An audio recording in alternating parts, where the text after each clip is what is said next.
Sonpur college ठारे सफाई अभियान कार्यक्रम सोनपुर महाविद्यालय ठारे 2 दिन धरी एक सफाई कार्यक्रम अनुष्ठित हो जाइए। महाविद्यालय नूतन प्रिंसिपाल भाव में प्रोफेसर राधाकांत नायक जोग देवा परे कॉलेज रे लागी रही विभिन्न समस्या विषय अवगत हो ताहार त्वरित समाधान दिगरे विभिन्न पदक्षेप नेउथिबा देखा जाइछि। दीर्घ वर्ष हब कॉलेज परिसर रे थिबा बगीचा एवं अनामना वृक्ष कॉलेज परिसर को कबड़ित करिथिबा बेले प्रोफेसर श्री नायक उद्यम एवं कॉलेज आलुमिनी संघ कर्मकर्ता सहयोग 2 दिन धरी सफाई कार्यक्रम हो जाइछि।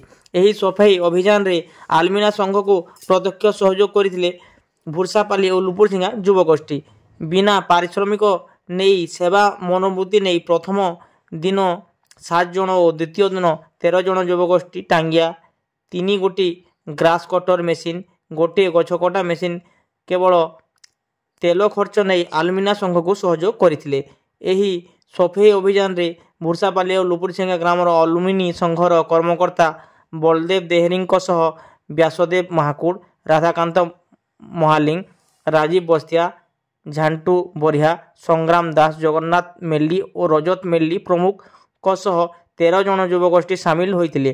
कॉलेज रो प्रिंसिपाल प्रोफेसर राधाकांत नायक तत्वावधान में अनुष्ठित यह कार्यक्रम में कॉलेज एनसीसी लेफ्टिनेंट आशीष अग्रवाल दुर्जनी साहू उमाकांत नाग एवं आलुमिनी संघर संपादक भारत भूषण दास विश्ववीर मिश्र सुधीर पंडा राजकिशोर त्रिपाठी उपस्थित सफाई कार्यक्रम सुरुखुरु अनुष्ठित हो जाइछि।